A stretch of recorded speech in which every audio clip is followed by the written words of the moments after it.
In the headlines, flight disruptions, fuel scarcity, darkness loom as Labour mobilizes for strike.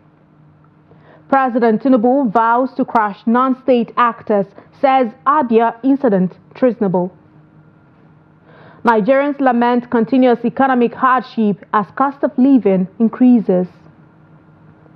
Away from Nigeria, severe flooding wreaks havoc across northern Europe. Hello again and welcome to the news update on Trust Television at this hour. I am Aisha Salihu. Thank you so much for joining us.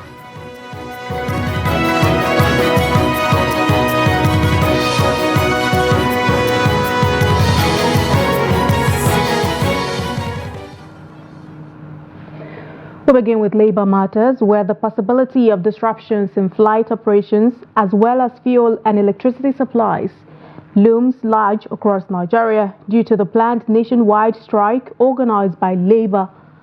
The labor unions are demanding a new national minimum wage of 494,000 naira and have started mobilizing their affiliate bodies and members across the country. Workers in the aviation, electricity and oil and gas sectors have been mobilized by their respective associations to join the strike, which is set to commence tomorrow. The Nigeria Labour Congress and the Trade Union Congress declared an indefinite strike on Friday over the federal government's refusal to increase the minimum wage above 60,000 naira. Ocheme Abba, General Secretary of the National Union of Air Transport Employees, confirmed that the union would participate in the strike. Similarly, Francis Akinjole, Deputy General Secretary of the Air Transport Services Senior Staff Association of Nigeria, said the association would meet today to decide on their course of action. Afolabi Olawale, General Secretary of the Nigeria Union of Petroleum and Natural Gas Workers, stated that the union is committed to ensuring total compliance with the strike directive.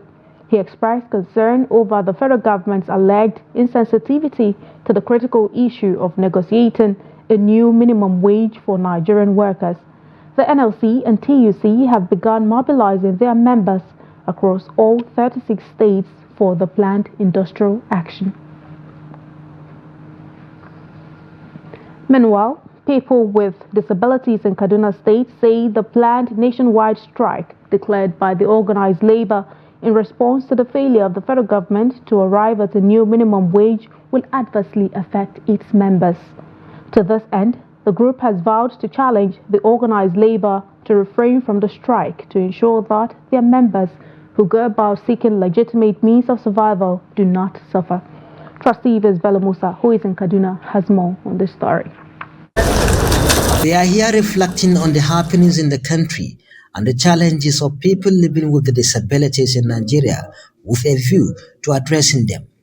The thrust of the discussion here is the need to have more representation of people with disabilities in government, especially at the Ministry of Humanitarian Affairs. Let it be reiterated that the PWD's community has played a crucial role in the development of the nation, including the election of Mr. President himself. We are passionately appealing to him to grant this only wish by appointing one of the PWDs as Minister of Humanitarian Affairs and Poverty Alleviation. It goes without saying that since the Ministry of Humanitarian Affairs and Poverty Alleviation has been without a minister, government is failing in providing basic succor to less privileged.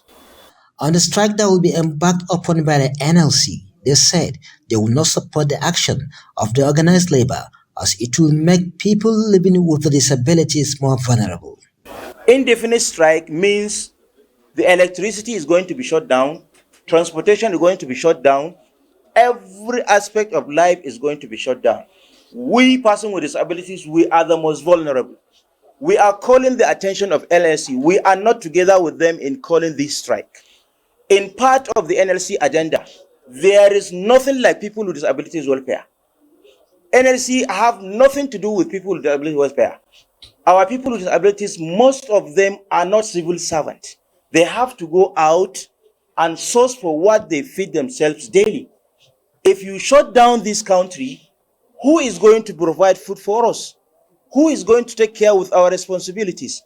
They appeal to NLC to consider the economic condition of their members and go back to the negotiation table with the government, or else they will challenge the strike action. And by Monday, over 2,000 people with disabilities will roam the street of Abuja to challenge the issue of this strike calling by the NLC. We are saying no to strike. We are advising the NLC to go and settle, to go and negotiate with the federal government, because people with disabilities are going to pay this more. The NLC strike is expected to commence on Monday, 3rd of June. Bello Musa, Trust TV News Kaduna. Also, the National Association of Nigerian Students has backed the Nigerian Labour Congress and the Trade Union Congress in their call for an increase in the national minimum wage. On Friday, the Nigerian Labour Congress declared an indefinite nationwide strike starting on Monday, June 3, 2024, due to the federal government's refusal to increase the proposed minimum wage above 60,000 naira. NLC President Joe Ajaero announced that the strike followed failed negotiations between the government and organized labor. Despite the government's final offer of 60,000 naira, which included a recent increase from an initial 57,000 naira, the labor unions found the proposal insufficient. In a statement on Sunday, Pedro B. NAN's president urged the government to respond promptly and favorably to the legitimate demands of Nigerian workers.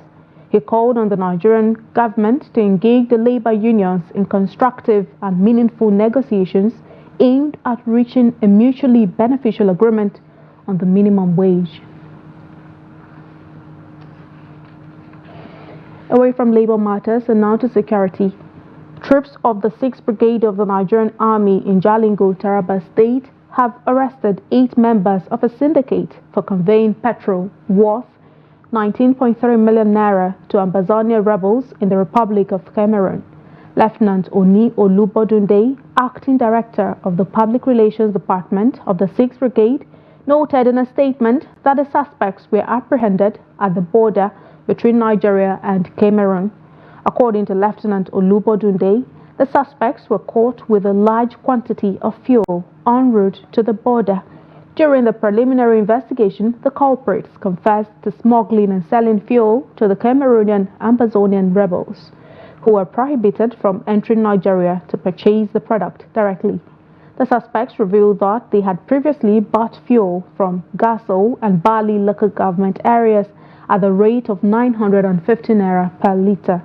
Lieutenant Olubodunde further stated that the operation leading to the arrest marked a significant step in curbing the illegal supply of resources to terrorist groups and enhancing regional security. Also, President Bola Tinubu took a firm stance Saturday on the sit-at-home actions in the southeast, labeling them as treasonable. He warned that decisive sanctions await violent non-state actors such as the gunmen who killed 5 soldiers at the Obi-Kabia Junction checkpoint in Obingwa local government area of Abia State last Thursday. The defense headquarters identified the attackers as members of the indigenous people of Biafra and the Eastern Security Network, who were enforcing the sit-at-home order to mark this year's Biafra Day. President Tinubu directed security agencies to identify and apprehend the masterminds and perpetrators of the killings, as well as those advocating for sit-at-home actions. He emphasized that the federal government's restraint in dealing with violent attacks on its personnel should not be misconstrued as weakness. He assured that the government would take appropriate action to protect the lives of its security officers. In a statement he personally authored, President Tinubu expressed his condolences to the bereaved families and colleagues of the deceased soldiers, as well as to the nation's security forces. He lamented the recent attacks on state agents by the citizens they have sworn to protect, highlighting the need for firm action to prevent further violence. The economic situation in the country has subjected printers at the popular printing village in Kaduna metropolis to untold hardship as they struggle to sustain the business and maximize profit. Trustee Bello Musa, who was at the printing village, interviewed some of the printers and sent in the story. Kaduna Printing Village is located at the heart of Kaduna City. It has been in existence for decades, with hundreds of people, especially the youth, and they are living here. However, the current economic reality in the country is taking a toll on the industry. At the time Trust TV visited the location, many people are redundant as patronage has significantly dropped due to the economic situation in the country. The challenges are many, as you can see, because you can even see for yourself the machines are redundant.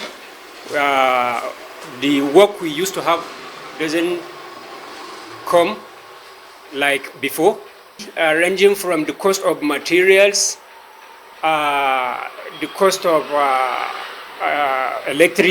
electricity bill. So if you put all this together, you will see that people are struggling now to get put on the table instead of doing souvenirs for wedding and events. Most of the challenges we are facing now is just light, because we need light. If you collect job and you say you want to be running on diesel, you cannot make profit. That's the truth. So most challenges we are having now is just issue of security and security of light. Yes, one of the challenges we are facing is that we are not really enjoying government patronage. At the moment, electricity is another issue that we are facing, and insecurity is another major issue we are facing. With the printing village believed to be one of the avenues of reducing youth restiveness in Kaduna metropolis and environs due to the number of youth earning their living there, many are therefore appealing to the government to come to their aid in order to keep it up and running. Most printers are battling with obsolete machines, and if government can focus on this industry, as a matter of fact, what I'm telling you, this industry is a very viable industry. We have a lot of people involved, a lot of youths are in this industry. If government can focus on this industry, honestly, this place will be a very viable place for employment and eradicate idleness among the youths. The most of it all, given this opportunity, is for, I would rather plead that the government should at least patronize us so that we can enjoy government patronage. Observers say with a little support from the relevant authorities, the bloom that once characterized the printing village will be restored, and this is a dream of the many youths who work here. Bello Musa, Trust TV News, Kaduna. Residents of Makodi, the Benue state capital, say rating President Tinubu's performance in his first year in office, Nigerians, is a difficult task due to the prevailing economic crisis. The crisis, fueled by the removal of subsidy on petrol, has beclouded any gain made by the administration. Saying that the removal of Jimmy Azande reports. Echoes of lamentations have continued to dot the length and breadth of Benue. The residents react to the president's 1 year in office. They are wondering when they have time to go away and whether or not they will live to see the better side of Nigeria. Especially students, we have resumed back to school. It's over three weeks now. And if you come to school, you look at the population, the usual population we used to have when we resume back to school, it has now reduced based on this fuel subsidy. And students are not being able to get their even transport to come back to school. They cry, 700 naira, not 300 naira. So it's not good though. Men they tell what na jagaban, what na tribu, make everything down. Now fuel be the important things. Make fuel come down. Person go buy market, you go see the two, you go get inside. So this thing too much. Now if you I tell 700, now be 300 now. It's not good. People go job they know about the food. According to statistics, about 70% of Nigerians are multidimensionally poor. These poor categories are the ones mostly affected by the removal of subsidy on petrol by President Bola Ahmed Tinubu. If they go buy something, possible, you don't get the money, you don't go buy it. People, they die for hunger. So, the thing is very serious. Now they pity for children when they go to school. when a person trouble from children, after he go school, because they give am food again, he go come sit down for house, no work. Make a head of state, make we take a notice. People are passing through hardship, particularly those from the lower class. Lower class in the sense that are not, their income was not something to talk about. No day passes without a discussion among residents on the current economic climate in the country. It is the expectation of Nigerians that a president will assess the situation and execute policies that will alleviate the untold hardship currently faced by majority of the Nigerian masses. Jimmy Azandi, Trust TV News, Makurdi. 61 Nigerian travelers who were passengers on an Air France flight from Paris to Abuja found themselves stranded in Chad due to a weather-related technical problem that forced the airline to divert their route. Festus Keyamo, the Minister of Aviation and Aerospace Development, addressed the issue on X, sharing a video recorded by some of the stranded passengers seeking assistance from his office. In response, he instructed the Nigerian Civil Aviation Authority to immediately engage with Air France and take necessary steps to resolve the situation. He also called on the airline to provide timely updates on the status of the stranded Nigerian citizens. The NCAA announced via its official X account that the Air France aircraft experienced a technical issue due to weather conditions. The NCAA confirmed that accommodation and meals have been provided for the 61 stranded passengers, and a replacement plane from Charles de Gaulle Airport in Paris is scheduled to arrive in Chad on Sunday to transport the passengers to Abuja. This is a news update on Trust Television, still to come. New national anthem continues to generate reactions among Nigerians. More news on return. Do stay with us. Welcome back and thank you so much for staying. Here is a reminder of some of our top stories. Flight disruptions, fuel scarcity, darkness loom as Labour mobilizes for strike. Plus, President Tinubu vows to crush non-state actors, says Abia incident treasonable. And to more stories.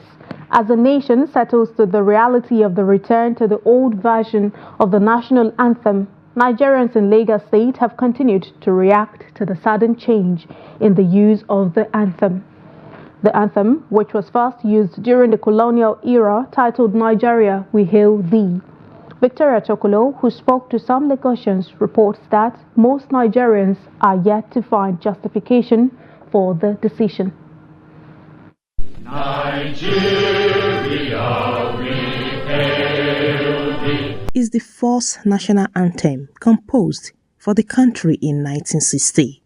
It was replaced by Arise O Compatriots in 1978. However, the federal government has decided to bring back the old anthem without proper sensitization of the citizens on the reasons behind the reversal.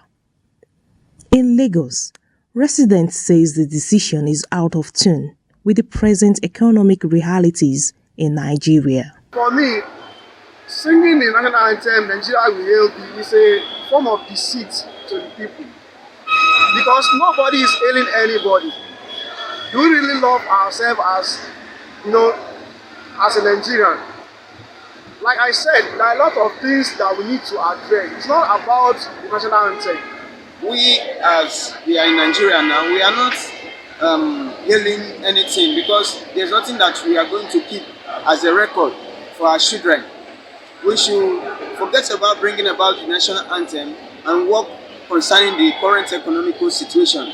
People are hungry, people are crying, a lot of people are there, fuel is expensive. Traveling from one state to another is a difficult phenomenon. So this national anthem of the team is something that is good, but not in this time. Others commented on the usefulness or not of the old anthem to their daily lives. Nigeria will hail. What are they hailing? It has no meaning. As far as I'm concerned, there is nothing they are hailing about. What are they hailing in the country? Are they hailing the president or who? I declare the former one to the present one because we must help ourselves before God will help us. Because by saying it will change the national anthem, it will be the agenda of stopping hunger or stopping killing or other things like that. That is not the first step to be taken, as to me. But we can only focus our attention to how Nigeria is going to move forward. Nigerians says while the Nigeria we hail the anthem is a good one, it is not what the country needs at the period of economic downturn and insecurity. Hence, the need for the federal government to look beyond the anthem and work towards securing the citizens and stabilizing the economy.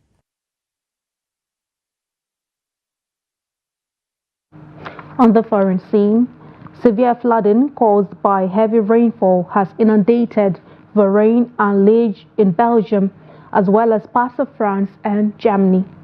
The municipality of Varenne in Limburg has been severely impacted with extensive flooding, submerging streets and inundating houses.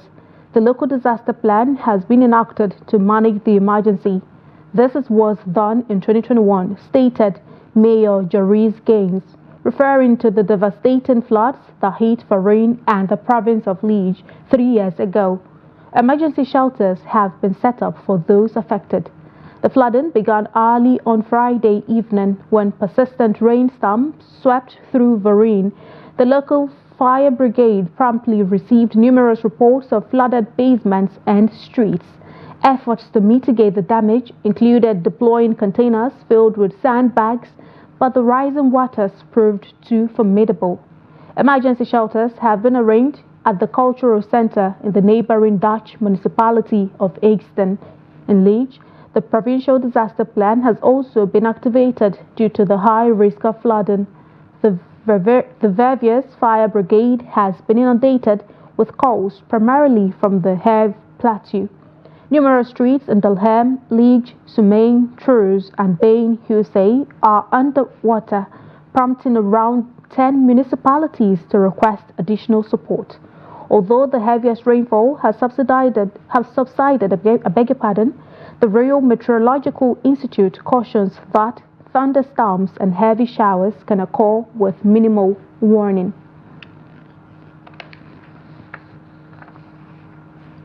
And in sports, weeks after hosting the first phase of the Premier League 2024, Benin City will once again welcome handball enthusiasts as the National Division 1 League 2024 is set to take place in Edo State this July. During the Premier League's first phase at the same venue, Tuj Marine Academy and Safety Babes led the male and female groups respectively. The National Division 1 League, proudly sponsored by the Edo State Government and the Handball Federation of Nigeria, will be held from July 14 to July 20, 2024 in Benin City, according to a statement released by HFN Secretary General Almo Umar Lambo. The second phase of the Premier League will be held in Lagos in October 2024. On that note, we've come to the end of the news update on Trust Television. Do not forget, you can always follow us across all of our social media platforms and also join our YouTube live stream for more news, programs, and documentary. I'm Aisha Salihu. Thank you so much for watching.